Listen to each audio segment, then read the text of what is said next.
Hello students, मैं जुगल Maheshwari welcome करता हूं अपने इस यूट्यूब प्लेटफॉर्म पर। लास्ट क्लास में होमवर्क क्वेश्चन दिया था एक कि भाई एक एपी दे रखी है, find number of common terms in AP. ये कि एपी दे रखी है 2, 5, 8, 11 अप टू 60 टर्म्स, और ये एपी दे रखी है अप टू 50 टर्म्स। भाई ये समांतर श्रेणी दे रखी है 60 पदों तक और ये समांतर श्रेणी दे रखी है 50 पदों तक। तो भाई उभयनिष्ठ पदों की संख्या बतानी है, नंबर ऑफ कॉमन टर्म्स। तो जिसने भी आंसर किया है और उसका आंसर अगर 8 आया है तो रॉन्ग है, या कुछ भी आया है वो चेक कर लेंगे अपन, मैं जब सॉल्व करूंगा। जिसका भी 8 है वो गलत है। अब कल वाली एपी में कल भी सेम ऐसा ही क्वेश्चन किया था, उसमें दे रखा था लास्ट टर्म दे रखी थी, लास्ट टर्म दे रखी थी तो अपन ने सॉल्व कर लिया। आज लास्ट टर्म नहीं दे रखी, आज सिर्फ इतना बोल रहा है कि इस एपी की लास्ट टर्म जो भी है, लास्टवा टर्म 60 नहीं है, 60वां टर्म है ना, 60वां पद है। वैसे इसका क्या है 50th टर्म, लास्टवा पद 50 है, तो भाई इसका टर्म निकालो तो सही, 60वां टर्म है कौन सा। तो A60 equal to A plus 59D। First term क्या है भाई इसका 2 plus 59 into D, common difference 5 minus 2 3, ये कितना आ गया भाई 9 3 27 का 7 पावर 2, 5 3 15 16 17, ये आ गया तुम्हारे 179। तो ये जो एपी है वो चलते चलते चलते चलते जो इसका लास्ट ऑफ टर्म आएगा या जो लास्ट ऑफ पद आएगा वो आया लास्ट में 179 आया। वैसे ये 50 पदों तक है तो इसका 50वां पद तो निकालो।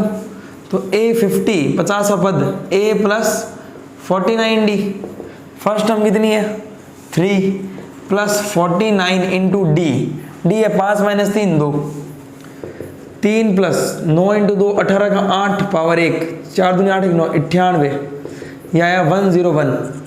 तो ये जो एपी है इसका लास्टवा अंतिम पद कितना है 101 है। अब पूछा भाई इसके कॉमन टर्म्स बताओ, तो भाई ध्यान दो, इसका common term number of common terms निकालना है। कॉमन टर्म्स उभयनिष्ठ पद, तो भाई जो कॉमन टर्म्स है वो क्या क्या आएगी वो देखते हैं।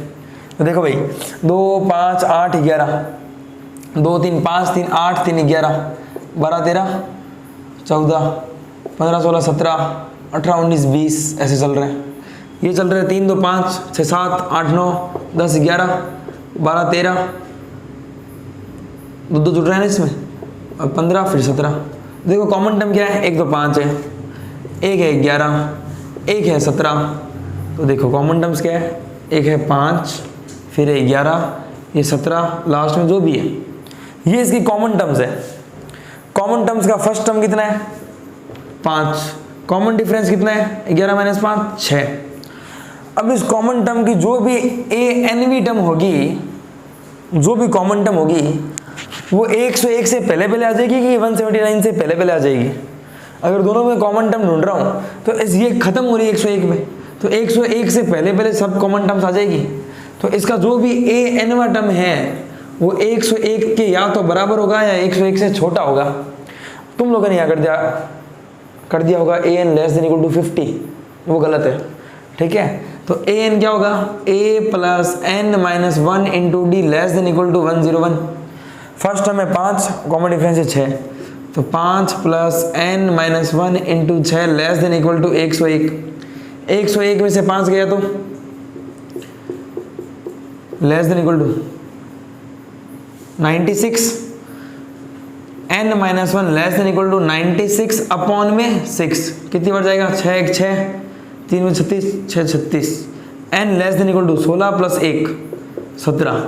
अब इक्वल है ना, तो मतलब नंबर ऑफ कॉमन टर्म्स क्या है 17 टर्म्स इसकी क्या है कॉमन है।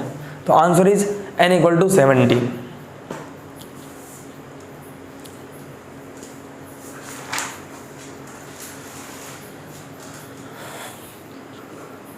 नेक्स्ट क्वेश्चन करते हैं, ये नोट डाउन कर लो। तो क्वेश्चन नंबर 2 करते हैं। नेक्स्ट क्वेश्चन क्या कह रहा है, the sum of integers from 1 to 100 that are divisible by 2 और 5 इज, ठीक है। 1 से 100 तक उन सभी संख्याओं का योगफल ज्ञात करो जो 2 या 5 से विभाजित हो। ऑप्शन दे देता हूं, ऑप्शन लिख लो। Option A 3050, option G 2050, option C 1050, option D none. ये ऑप्शन लिख लो। क्या पूछा है भाई? 1 से 100 तक उन सभी संख्याओं का योगफल ज्ञात करो जो 2 या 5 से विभाजित हो। 1 से 100 तक तुम्हें ऐसे नंबर बता रहे हो, 1 से 100 तक तुम्हें ऐसे नंबर बताने हैं, ऐसे नंबर्स का सम बताना है ना, योगफल बताना है, ऐसे नंबरों का योगफल बताना है जो या तो 2 से हो या 5 से हो, डिविजिबल है ना। दी सम किसका सम बताना है? Of integers from 1 to 100, 1 to 100 में ऐसे इंटीजर्स का सम बताना है जो डिविजिबल बाई हो 2 और 5, मतलब या तो 2 से हो या 5 से हो। क्वेश्चन ये है। अब क्वेश्चन को पढ़ते दिमाग में क्या आता है? क्वेश्चन को पढ़ते दिमाग में ये आना चाहिए कि भाई हमें ऐसे नंबर्स का सम बताना है जो या तो 2 से डिविजिबल हो या 5 से डिविजिबल हो। इसका मतलब दोनों से डिविजिबल एक साथ नहीं होने चाहिए, है ना। मतलब ऐसे नंबर जो या तो सिर्फ 2 से हो या सिर्फ 5 से हो, दोनों से एक साथ डिविजिबल नहीं होना चाहिए। इसके लिए ध्यान से कंसेप्ट सुनो, ठीक है ना। तो देखो भाई, अगर मैं कंसेप्ट बोलूँ कि क्वेश्चन सोचना कैसे है और टैकल कैसे करना है, ठीक है, तो सोचना सीखना कि सोचना कैसे है।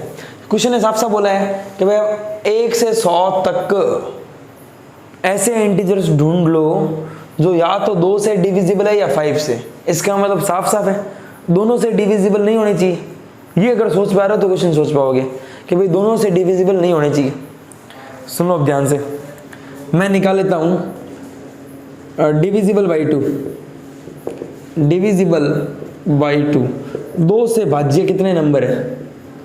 2 से भाज्य वाले कितने नंबर है? किसके बीच में? बीच में नहीं, कहाँ से कहाँ तक? 1 से 100 तक। तो दिमाग में आता है यार 1 से 100 में 2 से डिविजिबल वाले नंबर वो क्या है? 2, 4, 6, चलते चलते लास्ट नंबर क्या है? 100। ये वो नंबर है जो सिर्फ और सिर्फ 2 से डिविजिबल है, ठीक है। तो डिविजिबल बाई 2, बाई 2 से तो डिविजिबल है और किसी से हो मतलब नहीं। तो ऐसे कितने नंबर है? तो वो नंबर निकाल लो। तो an कितना है बेटा इसका? 100। n निकालना है, n होता है a plus n minus 1d equal to 100। First term कितना है? 2 plus n minus 1 into D कितना है? 4 माइनस 2 बराबर 100, प्लस 2 इधर आए तो माइनस 2, तो n minus 1 into 2 equal to 100 minus 2 कितना? 98। 2 डिवाइड में चला गया तो n minus 1 equal to 98 upon 2, n minus 1 equal to 49, तो n की वैल्यू आ गई 50। कैलकुलेशन कर सकते हो, फिर माइनस 1 उधर गया तो प्लस 1। तो 50 टर्म ऐसी है जो 2 से डिविजिबल है। 50 टर्म ऐसी जो 2 से डिविजिबल है। हमें सम बताना है, अभी सम बताना है। तो एक बार इसका सम निकालते हैं। तो SN1 नाम दे रहा हूँ मैं इसको, है ना, कि sum of that terms which are divisible by 2। ऐसी संख्याओं का योग बता रहा हूँ जो 2 से भाज्य है, उनका योग आ गया n by 2, 50/2। First term plus last term, first term है 2, लास्ट टर्म है 100, तो 2 प्लस 100, 2 प्लस 100 कितना हो गया? ये हो गया 25 इंटू ये हो गया 102, 25 इंटू 102। तो SN1 कितना आ गया? सम ऑफ दिस टर्म्स 100 इंटू 25 2500, 2550 आ जाएगा ये 2550। भाई 100 इंटू 25 2500, 2 और बचे 25 नहीं 50, तो 2550 आ गए। तो मैंने जो फर्स्ट जब क्वेश्चन एक्सप्लेन किया था तो कुछ बात बोली थी क्या, कि भाई हमें ऐसे नंबर का सम बताना है जो या तो 2 से डिविजिबल है या 5 से।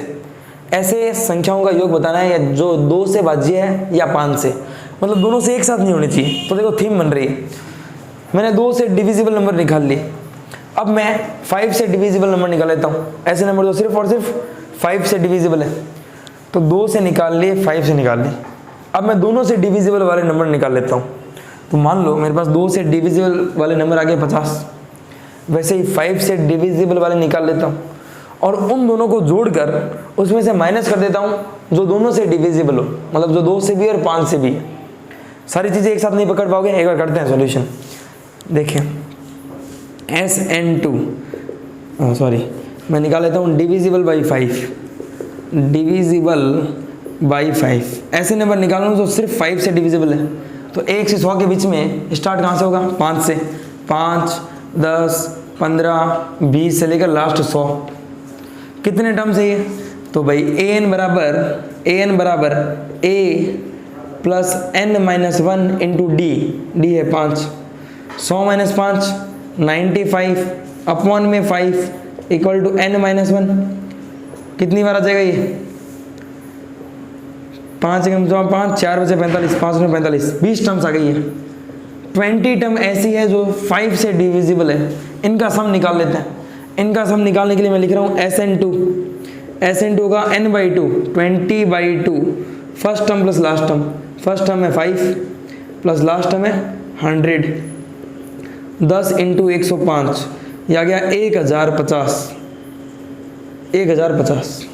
ठीक है, क्वेश्चन मिटा रहा हूँ और ऊपर करते हैं। अब मैं ऐसे टर्म्स निकाल रहा हूँ जो दोनों से डिविजिबल हो, 2 से भी और 5 से भी, है ना। 2 तथा 5 दोनों से भाज्य ये निकाल रहा हूँ, है ना। Numbers which are divisible by both 2 and 5। अब ऐसे नंबर सोच रहे हैं जो 2 से भी डिविजिबल है और 5 से भी। ऐसे नंबर कहाँ से स्टार्ट हो सकते हैं, ज़रा सोचो। ऐसे नंबर जो 2 से भी डिविजिबल है और 5 से भी, मतलब स्टार्ट कहाँ से होंगे? 10 से, क्योंकि 1 2 3 4 5 सिर्फ 5 से ही है, तो 10 से स्टार्ट होंगे। ये वो पहला ऐसा नंबर है जो 2 से भी डिविजिबल है और 5 से भी। अगला 20, अगला 30, लास्ट 100। कितने नंबर है ये? गिन के पता चल रहा है 1 2 3 4 5 6 7 8 9 10 टर्म से ही। तो इनका सम निकाल लेते हैं। सम ऑफ n3 कह रहा हूँ इनको। तो 10/2 फर्स्ट टर्म 10 और लास्ट टर्म है 100। 110 ये आ गया 5 इंटू 110 550। अब मेरी बात सारी एकदम ध्यान से सुनना। बात क्या है एकदम कि भाई सुनो भाई ध्यान से। अपन को ऐसे टर्म्स निकालनी है जो या तो 2 से डिविजिबल हो या 5 से। इसका मतलब दोनों से डिविजिबल नहीं होनी चाहिए, तो उनका सम निकालना है। तो 2 से डिविजिबल जो भी टर्म्स है उनका सम कितना है? उनका सम है अपने 2550, ये है 2 से डिविजिबल। 5 से डिविजिबल जो भी टर्म्स हैं, जो भी पद है, उनका योग कितना है? 1050। तो भाई जो भी 2 से डिविजिबल है वो सारी की सारी टर्म का समय है 2550, और जो 5 से डिविजिबल है उनका समय 1050। अगर मैं ये कर देता हूँ SN1 2 से डिविजिबल वाली टर्म, इसमें जोड़ देता हूँ 5 से डिविजिबल वाली टर्म, और इसमें से घटा देता हूँ दोनों से डिविजिबल वाली टर्म। 2 से डिविजिबल वाली सारी टर्म ले ली, उनका योग ले लिया। 5 से डिविजिबल वाली सारी टर्म ले ली और उनका योग ले लिया। अब इसमें से माइनस क्या कर रहा हूँ? जो दोनों से डिविजिबल है, अगर ये इसमें से माइनस कर दूँ तो सिर्फ ऐसी टर्म बचेगी जो या तो 2 से डिविजिबल होगी या 5 से। भाई जैसे मान लो 2 4 6 है, ठीक है, फिर 2 4 5 6 10 20 15 है। मैं इसमें से ऐसे टर्म माइनस कर रहा हूँ जो दोनों से डिविजिबल है, तो ये 10 हट जाएगा, 20 हट जाएगा, समझ रहे हो, 30 हट जाएगा। अब कौन कौन सी टर्म्स बची? जैसे 6 उठाओ, 6 किससे डिविजिबल है? 2 से, सिर्फ 2 से। 15 उठाया, 15 किससे डिविजिबल है? 5 से। कोई भी ऐसा नंबर है जो दोनों से डिविजिबल है, तो इस सीरीज में सिर्फ वही टर्म्स बचेगी जो या तो सिर्फ 2 से है या सिर्फ 5 से है, दोनों से नहीं है। यही क्वेश्चन था। तो सम ऑफ 2 से डिविजिबल 2550, 5 से डिविजिबल कितना है? 1050 और माइनस 550। तो 1050 में से 550 गए तो 50 में से 0, 1000 में से 500 बचेगा। 2550 प्लस 500 कितना आएगा? 3050। तो ऐसी टर्म्स जो सिर्फ 2 से या सिर्फ 5 से, दोनों से एक साथ नहीं हो, उनका सम आएगा 3050। ये है क्वेश्चन। नेक्स्ट करते हैं। इसमें कोई भी डाउट हो तो कमेंट कर देना। नेक्स्ट क्वेश्चन क्या है भाई? नेक्स्ट क्वेश्चन क्या है? If the sum of first n terms of 2 APs are in the ratio 7n+1 ratio 4n+27, then the ratio of their 11th term भाई कोई एपी है, ठीक है, दो एपी दे रखी है ना, एक the sum of first n terms of two AP, two AP दे रखी है, जो भी टू एपी है उनके सम, किसका सम, उनके n टर्म्स का सम, उनके n टर्म्स का रेशियो दे रखा है 7n+1 ratio 4n+27, then the ratio of their 11th term, तो उस एपी, उन दोनों एपी के 11th टर्म का रेशियो बताना है। हिंदी में सुनो भाई, दो समांतर श्रेणियों के n पदों के योगफल का अनुपात 7n+1 रेशियो अनुपात 4n+27 है, ठीक है। दो समांतर श्रेणियां हैं, उनके n पदों के योगफल का अनुपात दे रखा है ये, तो इन श्रेणियों के 11वें पदों का अनुपात बताना है, क्वेश्चन ये है। तो जो डाटा है वो सोचो ध्यान से, दिमाग में सोचते रहा करो जब मैं क्वेश्चन कर रहा हूँ। n टर्म्स का रेशियो दे रखा है दिस, मतलब Sn AP first upon Sn AP second, दोनों में टर्म n है तो n सेम रखूंगा। बस ये कह रहा हूँ कि AP1 है और AP2 है, उनके n टर्म्स का रेशियो कितना दे रखा है, sum of n terms of AP first upon sum of n terms of AP second, n terms का रेशियो दे रखा है 7n+1 बटा 4n+27, ये दे रखा है। n टर्म्स का फॉर्मूला तुम लोगों को पता है क्या होता है, n/2 2, अब AP अलग है तो मैं एक काम करता हूँ, इसको A1 मान लेता हूँ, प्लस n-1 इंटू AP1 का कॉमन डिफरेंस D1 मान लो, लेकिन n सेम रहेगा क्योंकि दोनों में टर्म्स क्या है, n है। बाकी AP फर्स्ट की फर्स्ट टर्म अलग होगी, AP फर्स्ट की कॉमन डिफरेंस अलग होगी। समांतर श्रेणी जो पहली है उसका प्रथम पद और सार्वंतर अलग अलग होगा, बस ये पदों की संख्या समान है, दोनों में n पद है। वैसे n/2 2a2 plus n-1 into D2, इसका अनुपात है 7n+1 बटा 4n+27। देखो भाई n/2 से n/2 तो कट गया, 2a1 plus n-1 into D1 बटा 2a2 plus n-1 into D2, इसका अनुपात है 7n+1 बटा 4n+27।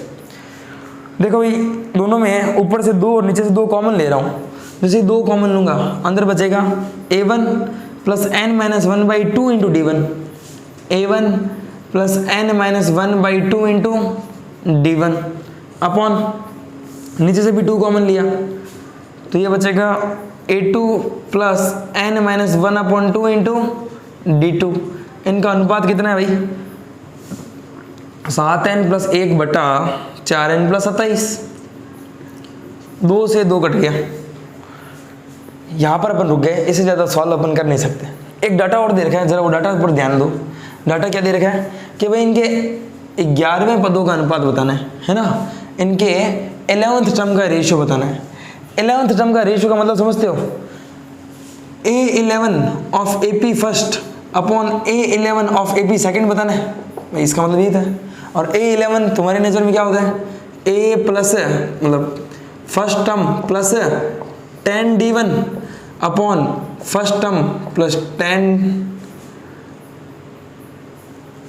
इसका A2 माना है मैंने, काम करते हैं इसका B1 मान लेते हैं यार, है ना, मतलब कोई AP सेकंड है उसका फर्स्ट टर्म B1 है, A1 है इसका फर्स्ट टर्म तो A2 इसका सेकंड टर्म होगा, तो ये B1 मान लिया मैंने, B1 मान लिया कि AP सेकंड का फर्स्ट टर्म क्या है, B1 है।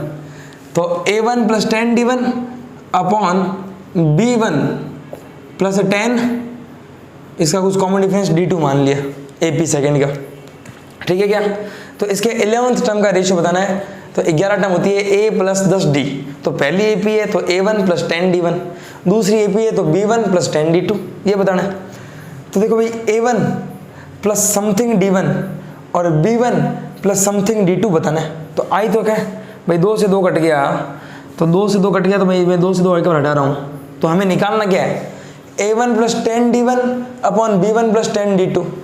तो ये जो D1 के पास वाला है इसकी वैल्यू अपन को क्या चाहिए बेटा, 10 चाहिए। n की कौन सी वैल्यू रखूं कि ये 10 आ जाए, दिमाग में सोचो, n की कौन सी वैल्यू रखूं कि यहाँ 10 आ जाए। दिमाग में आएगा n इक्वल टू 21, 21 माइनस 1 20 और 20 अपॉन 2 10। फिर भी चलो नहीं सोच पा रहे हैं ना, दिमाग बंद पड़ा है, तो a1 प्लस 10 d1 लाना है, तो a1 प्लस समथिंग d1 लाना है, तो ये समथिंग किसके बराबर है 10, तो n माइनस 1 अपॉन 2 बराबर 10, तो n माइनस 1 इक्वल टू 20, तो n की वैल्यू कितनी 21। अगर n की वैल्यू यहाँ पर 21 रख दूँ तो 21 माइनस 1 20, 20 बटा 2 10, यह आएगा a1 plus 10 d1 upon b1 plus 10 d2। तो n बराबर कितना रखा है 21, तो n बराबर 21, 7 इंटू 21 प्लस 1 बटा 4 इंटू 21 प्लस 27, 7 एकम 7, 7 इंटू 2 14, 141, 7 एकम 7, 7 दूनी 14, 7n plus 1 upon 4n plus 27। देखो भाई कितना आ रहा है, 21 इंटू 7 किया 147 प्लस 1 148 अपॉन 21 इंटू 4, 4 एकम 4, 4 दूनी 8, 81 प्लस 27 कितना हो गया 111 ही आएगा 111। तो ये देखो भाई इस क्वेश्चन ने पूछा था उसके 11th टर्म का रेशियो बताना है, तो 11th टर्म का रेशियो है a1 plus 10 d1 upon b1 plus 10 d2। उसकी value a1 plus 10 d1 upon b1 plus 10 d2, इसकी वैल्यू मैंने निकाल ली 148 बटा 111, ये इसके 11th टर्म का रेशियो है। ये क्वेश्चन है, इस क्वेश्चन को एक ट्रिक से भी कर सकते हैं, ठीक है। वो ट्रिक क्या है भाई, वो ट्रिक तो अब क्या है, मतलब इसी से निकला गया वो फॉर्मूला जो मैं बताने वाला हूँ। मेथड यही है, ओरिजिनल मेथड यही है। फिर भी जल्दी करने के लिए अगर तुम शॉर्ट नोट्स में वो डाल लोगे और ऐसा क्वेश्चन आ गया तो जल्दी कर दोगे, ठीक है क्या। मैं नोट लिख देता हूँ कि तुम लोगों के लिए नोट इम्पोर्टेंट। यदि nवें पदों का अनुपात पूछा है, यदि nवें पदों का अनुपात पूछा है तथा kवें पदों का अनुपात नहीं, यदि nवें पदों का अनुपात दिया गया है ना, दिया गया है तथा kवें पदों का अनुपात पूछा है, तो n इक्वल टू कुछ होगा। और क्या होगा बताता हूँ, पहले इंग्लिश में लिख लो। If ratio of nth terms are given, nth term are given,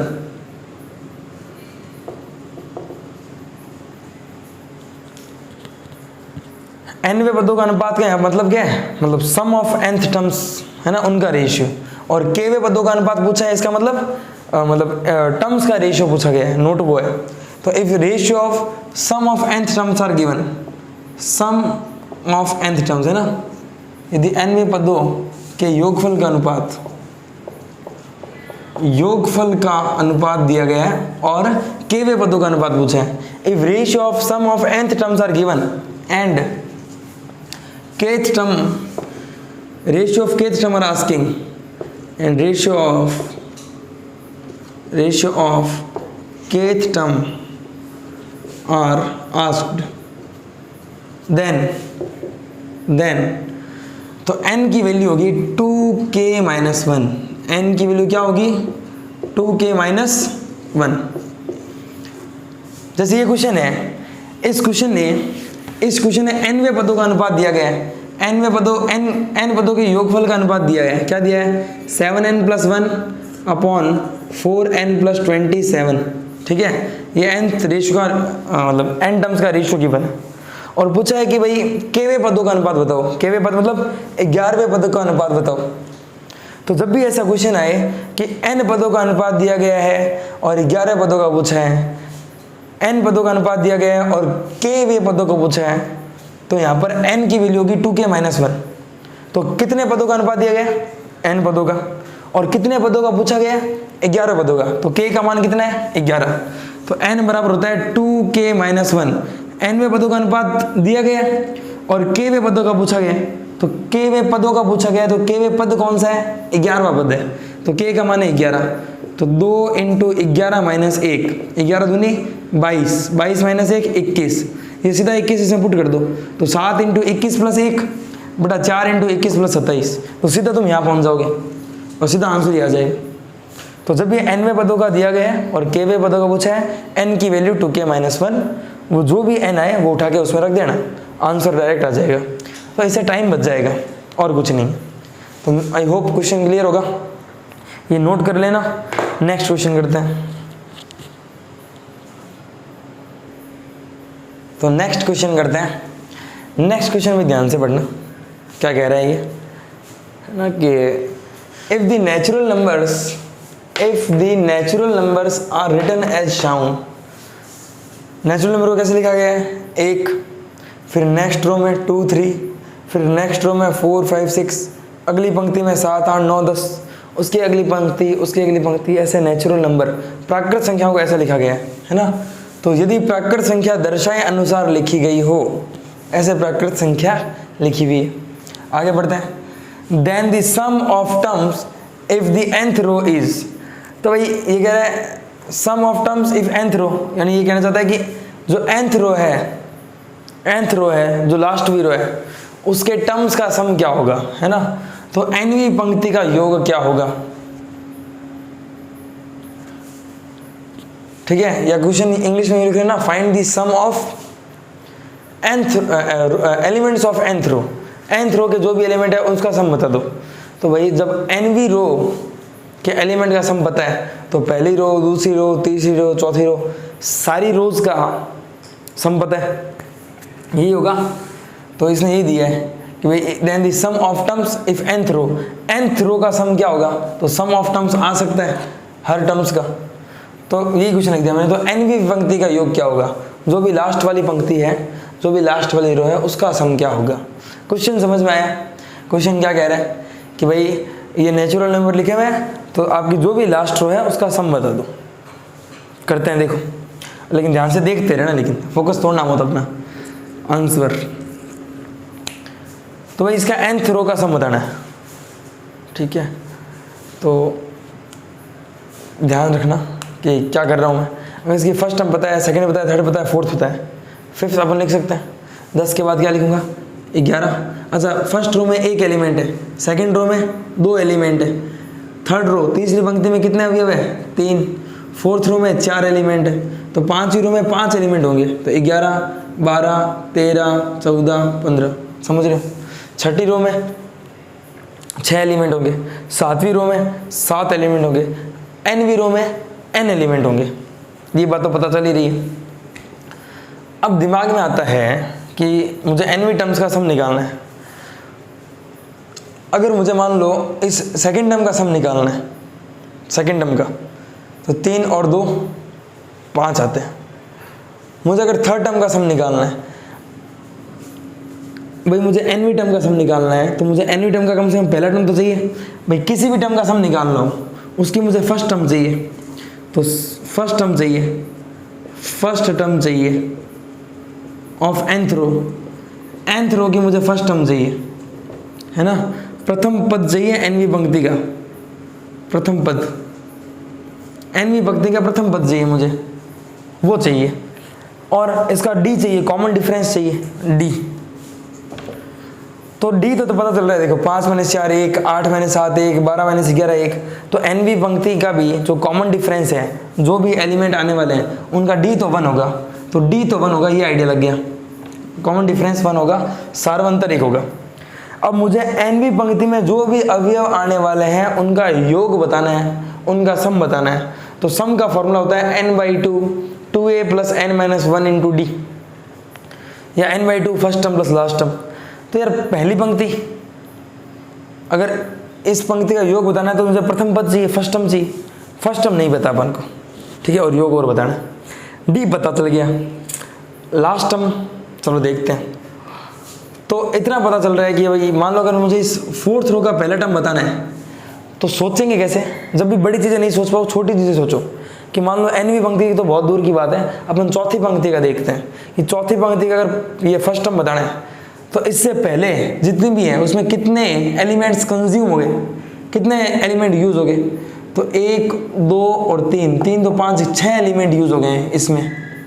तो इसमें 6 एलिमेंट यूज हो गए, तो अगला टर्म क्या होगा, 6 + 1 7। मान लो 5वीं पंक्ति का ये फर्स्ट टर्म बताना है, तो इससे जस्ट पहले कितने एलिमेंट कंज्यूम हो गए, तो 4 3 7 8 9 10 एलिमेंट कंज्यूम हो गए।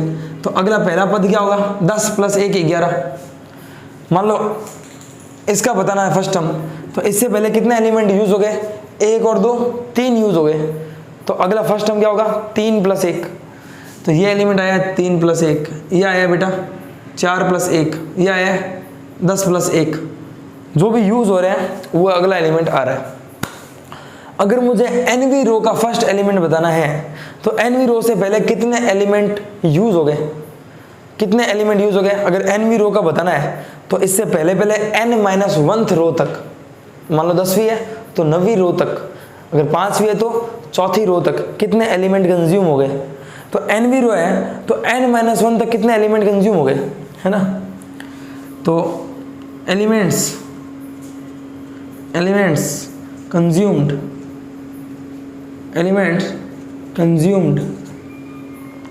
टिल n-1th रो, n-1 पंक्ति तक कितने अवयव यूज हो गए, है ना। लिख देता हूं हिंदी में, n-1 पंक्ति तक उपयोग में आए एलिमेंट, उपयोग में आए अवयव, कितने अवयव उपयोग में आ गए या यूज में आ गए। तो कैसे दिखूंगा, 4th रो से पहले कितने आ गए, 1 + 2 + 3। 5th रो से पहले कितने आ गए, 1 + 2 + 3 + 4 + 5। 6 रो से पहले 1 + 2 + 3 + 4 + 5। कोई भी रो बोल रहा हूं तो उससे पहले तक 1 + 2 + 3 + 4 + 5। मान लो 10वीं रो है तो 1 से लेकर 9 तक यूज आ जाएंगे। 4थी रो है 1 2 3, 4थी रो है तो इससे पहले 3 तक यूज आ गए। तो मैंने 4 बोला तो यूज आया 3 तक, 5 बोला तो यूज आया 4 तक, n बोल रहा हूं तो यूज आएंगे n-1 तक। तो 1 + 2 + 3 से चलते चलते चलते चलते लास्ट n-1 अवयव यूज आ जाएंगे, उपयोग हो जाएंगे।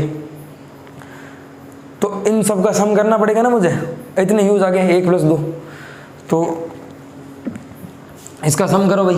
एपी नहीं है कि 1 है 2 है 3 है, एपी है, इसका योग बताना है। तो एपी का सम क्या होता है, n/2 first term plus last term. यहाँ पर n कौन है, n-1, तो n-1/2, n-1/2। फर्स्ट टर्म कितनी है 1 और लास्ट टर्म है n-1। फर्स्ट टर्म है 1 और लास्ट टर्म है n-1, n-1/2 आ जाएगा। 1 मिनट रुकना है ना। अगर भाई इसको एक फॉर्मूले से भी कर सकते हैं अपन, या तो ऐसे करो, या फॉर्मूला क्या होता है, फर्स्ट नेचुरल नंबर का सम कितना होता है भाई, 1 + 2 + 3 से लेकर n तक, ये फर्स्ट नेचुरल नंबर का सम कितना होता है, n+1/2। ये भी कैसा आया, एपी से, n/2 फर्स्ट टर्म है 1 और लास्ट टर्म है n, है ना। अब ये सम ऑफ फर्स्ट n-1 टर्म्स है, तो n की जगह क्या रख दूं, n-1, तो n-1 + 1/2, यही आ रहा है क्या जो अपन ने निकाला, n-1/2 × n। हाँ ठीक है, ये आ जाएगा, तो ज़रूरत नहीं है, ठीक है। तो इनका सम करना है, इनका योग करना है, तो n/2 first term plus last term. n कितनी है, n-1, तो n-1/2 first term plus last term. First term है 1 और लास्ट टर्म है n-1। 1 से 1 गया, आंसर क्या आ गया, n × n-1/2, n × n-1/2, ये आंसर आ गया, n × n-1/2। तो nवीं टर्म का पहला पद बताना है, तो इससे पहले कितने एलिमेंट्स कंज्यूम हो गए, कितने हो गए, n × n-1/2 कंज्यूम हो गए। अब जैसे भाई 4th टर्म का पहला एलिमेंट बताना था, तो इससे पहले कितने कंज्यूम हो गए, 3 2 5 और 1 6 हो गए, तो ये कंज्यूम हो गए। अब पहला टर्म बताना है, तो पहला टर्म कैसे निकाला था, इस 6 में 1 जोड़ा था। इसका पहला टर्म बताना है, तो इस कंज्यूम हो गए में 10 में कितना जोड़ा था, 1 जोड़ा था, तो ये कंज्यूम हो गए। तो मुझे पहला टर्म बताना है, ठीक है ना। फर्स्ट टर्म किसका, फर्स्ट टर्म ऑफ nth रो, मुझे nth रो का फर्स्ट टर्म बताना है। तो कंज्यूम कितने हो गए, n-1/2, इसमें कितना जोड़ दूं, 1। जैसे इसमें 1 जोड़ दूं, इसका फर्स्ट टर्म आ जाएगा। तो n into n minus 1/2 plus 1 कितना आ गया, इसको सॉल्व करते हैं। तो ये आ गया n square minus n plus का 2 अपॉन 2, एलसीएम ले लिया 2, n square minus n plus 2/2। ये क्या आ गया, ये सिर्फ फर्स्ट टर्म आया है। अभी अपन को क्या बताना है, nth रो के एलिमेंट्स का सम, nवीं रो के पदों का योग बताना है। तो सम ऑफ n टर्म्स होता है n/2। nth रो में पहली रो में एक एलिमेंट, दूसरी रो में 2, तीसरी रो में 3, तो nth रो में कितने एलिमेंट, n एलिमेंट। तो n/2 2a plus n minus 1 into D, 2a ये है n square minus n plus 2/2 2a plus n minus 1 into D, D अपने निकाल रखा है यार, 1 है, खत्म खेल। तो n टर्म्स का फॉर्मूला आ गया n/2, 2 से तो ये 2 काट दो यार, n square minus n plus 2 plus n minus 1 plus n से माइनस n गया और 2 माइनस 1 1, तो आंसर आ गया n/2 n स्क्वायर प्लस 1 कौन सा ऑप्शन, सी ऑप्शन हो गया, n/2 n स्क्वायर प्लस 1। ये तो हुआ तरीका, ठीक है। आई होप समझ में आ गया होगा कि भाई कैसे टैकल किया गया क्वेश्चंस को। फिर भी नहीं आए तो वापस है ना, वापस देख लेना, ये लेक्चर आ जाएगा समझ में। लेकिन तरीका बहुत लंबा पड़ता है, पेपर में कैसे अटेंड करोगे कि भाई 5 सेकंड में क्वेश्चन करना है, 10 सेकंड में करना है ना, 30 सेकंड में करना है। तो देखो भाई, ऑप्शन से कर रहा हूँ इस क्वेश्चन को, ऑप्शन से कर रहा हूँ, ध्यान से देखना क्या कर रहा हूँ। इसने क्या पूछा है, इसने एक क्वेश्चन हिसाब से भी पूछा है कि भाई nth टर्म का सम बता दो। nth टर्म का सम, आज तक अपन nth टर्म से क्या समझते हैं, अगर अपन को nth टर्म गिवन हो, nth टर्म अगर गिवन हो तो फर्स्ट टर्म निकाल सकते हैं, सेकंड टर्म निकाल सकते हैं, कोई भी टर्म निकाल सकते हैं। अगर nth टर्म का सम पूछे तो n की जगह 1 हो तो 1 टर्म का सम, n की जगह 2 हो तो सेकंड रो का सम, n की जगह 3 हो तो थर्ड रो का सम। nth टर्म का सम पूछा है, मैं n बराबर 1 रख रहा हूँ, इसका मतलब क्या है, फर्स्ट रो का सम आएगा। n बराबर 1 रखा तो फर्स्ट रो तो 1 ही है बेटा, एक रो का सम 1। कौन से ऑप्शन में n बराबर 1 रखने पर 1 आ रहा है, 1 रखा 1 माइनस 1 0 आ रहा है, ये ऑप्शन नहीं हो सकता। 1 रखा 1 प्लस 1 2, 2 इंटू 1 2, 2/4 1/2 आ रहा है, बी ऑप्शन नहीं हो सकता। 1 रखा 1 और 1 2, 2/2 1, 1 इंटू 1 1, इसमें आ रहा है।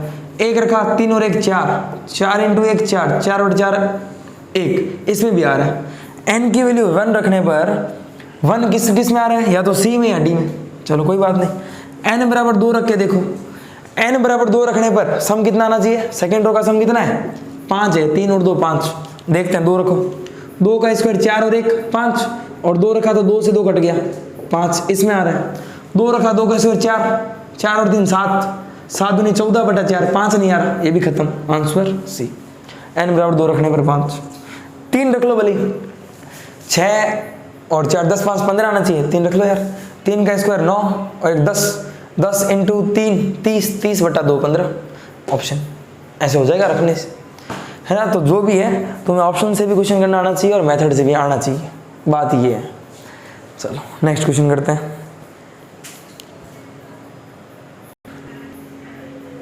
तो नेक्स्ट क्वेश्चन करते हैं। नेक्स्ट क्वेश्चन क्या है कि यदि किसी अनुक्रम के n पदों का योगफल दे रखा है Sn = 2n² + 3n, तो अनुक्रम का 50वां पद ज्ञात करो और सार्वंतर ज्ञात करो, है ना। कोई सीक्वेंस है, उसके सम ऑफ n टर्म्स दे रखे हैं, Sn = 2n² + 3n, then find a 50 and d। तो तुम लोगों को फर्स्ट क्लास में एक फॉर्मूला बताया था, उसका यूज आज कर रहा हूँ। मैंने ये बताया था कि एक तो तुम्हारे Tn निकालने का फॉर्मूला है a + n - 1 × d, एक फॉर्मूला और बताया था। Tn निकालने का एक फॉर्मूला बताया था Sn - 1, ये बताया था। तो पूछ रहा है यार 50वां पद ज्ञात करो, तो T50 क्या होगा, S50 - 1, और 50 - 1 हो गया 49, ठीक है क्या। ये क्यों लगाया भाई, ये दे रखा है Sn = 2n² + 3n, तो Sn पता है तो S50 भी पता है, और Sn पता है तो S49 भी पता है।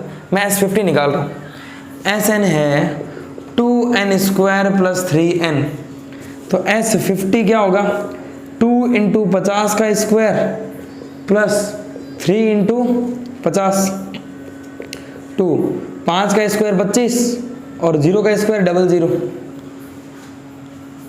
Plus 3 into 50।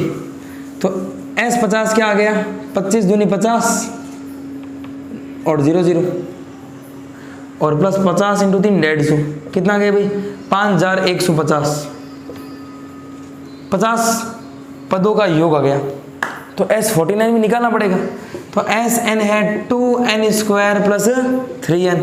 तो S49 क्या होगा 2 इंटू 49 का स्क्वायर प्लस 3 इंटू 49।